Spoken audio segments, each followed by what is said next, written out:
J'ai découvert que mon mari me trompait depuis le début, et au lieu de remords, il était plus affecté par sa maîtresse que par notre propre mariage. Discrètement, j'ai demandé le divorce. Après 10 ans, j'avais appris à décrypter les silences, les pauses entre les conversations, les hochements de tête guindés remplaçant les baisers, le téléphone toujours dans sa main. On dit qu'il faut écouter son intuition, mais enceinte de 8 mois, épuisée, et essayant de maintenir le foyer à flot, mon intuition était la dernière chose que quiconque voulait entendre, surtout lui. Il me disait que je me faisais trop de soucis, que la grossesse me rendait émotive, me suggérait de méditer et de me reposer davantage, tout en souriant à moitié à son téléphone. Avant, je riais des mèmes sur les femmes enceintes et leurs maris dramatiques, mais là, ce n'était pas drôle. C'était comme marcher sur des œufs dans une maison qui aurait dû être un foyer. J'avais mal au dos, les chevilles enflées, et le père de mon enfant dormait dans la chambre d'amis, prétextant que je le dérangeais. Je me suis excusée, comme si j'avais fait quelque chose de mal. Un soir, j'ai aperçu la lumière de son téléphone dans la chambre d'amis. Le nom de Nadia s'affichait, des messages doux, flirteurs, datant de la veille. Je ne l'ai pas confronté, j'ai juste attendu, le téléphone tremblant, jusqu'à ce qu'il sorte de la douche. Il a hésité, a poussé un soupir forcé, a expliqué qu'il avait renoué avec elle, que c'était « arrivé comme ça ». Je lui ai demandé s'ils avaient couché ensemble. Son hésitation a répondu à ma question, anéantissant quelque chose en moi. Je lui ai dit de partir. Il a parlé de drame hormonal, d'une simple « passe », réduisant à néant 10 ans de mariage et une grossesse. Nadia avait 2 enfants, un mari qui voyageait beaucoup. Ils se comprenaient, disait-il. Je lui ai demandé s'il avait pensé aux conséquences. Il a haussé les épaules, disant « Maintenant que tu le sais, c'est fini.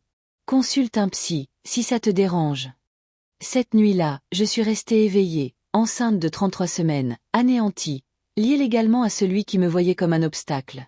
Il agissait comme si ses aveux mettaient un terme à tout, mais la trahison persistait dans son regard. Il me considérait comme un objet jetable. Le lendemain, il me demanda si je voulais des crêpes. Je refusai. 4 jours de cohabitation fantomatique s'écoulèrent, sans excuse, sans un mot, juste de la distance, tandis qu'il consultait son téléphone en m'ignorant. Puis, un coup du sort, Nadia mourut subitement d'un anévrisme. Il s'effondra, submergé par le chagrin, sanglotant, tremblant une réaction qu'il n'avait jamais manifestée face à notre mariage ou à ma souffrance, et annonça qu'il organiserait ses obsèques.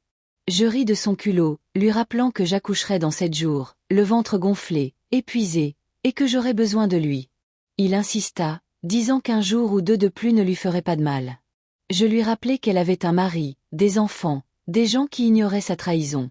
Il prétendit que la vérité les libérerait, et lorsque je protestai, il se fit passer pour la victime, en deuil. Je me recroquevillai sur le côté, la main sur le ventre, vidé de toute énergie. J'ai appelé un avocat, préparant discrètement mon départ, n'attendant plus qu'il s'en soucie, sachant que la paix intérieure venait de ma propre volonté.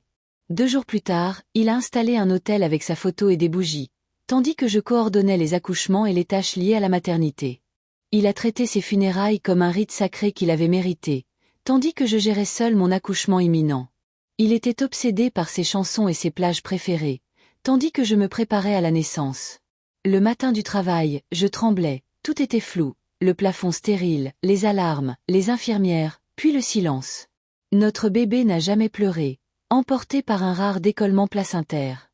Des heures plus tard, en salle de réveil, j'ai affronté la réalité seule. Il a appelé, demandant s'il pouvait venir. J'ai dit seulement quelques heures. Il a tenu notre enfant dans ses bras, sanglotant, s'excusant sans cesse. Je ne lui ai pas pardonné, mais je l'ai laissé vivre ce moment, il était toujours le père.